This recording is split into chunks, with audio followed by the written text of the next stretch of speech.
తిరుమల వెంకటేశ్వర స్వామివారి చెల్లెలు గంగమ్మ తల్లి ఆలయ అభివృద్ధికి రాష్ట్ర ప్రభుత్వం తన వంతు సహాయ సహకారాలు అందిస్తుందన్నారు రాష్ట్ర హోంమంత్రి వంగలపూడి అనిత.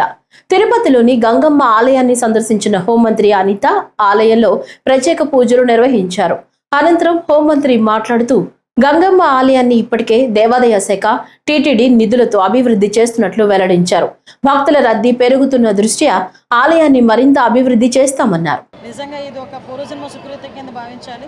మనం వెంకటేశ్వర స్వామిని దర్శనం చేసుకొని నిజంగా ఎంత ఆనందపడతామో అదేవిధంగా తిరుపతిలో ఉన్న గంగమ్మ తల్లిని దర్శనం చేసుకున్నా కూడా మనకి అంతే ప్రసన్నంగా అనిపించే మంచి పరిస్థితి.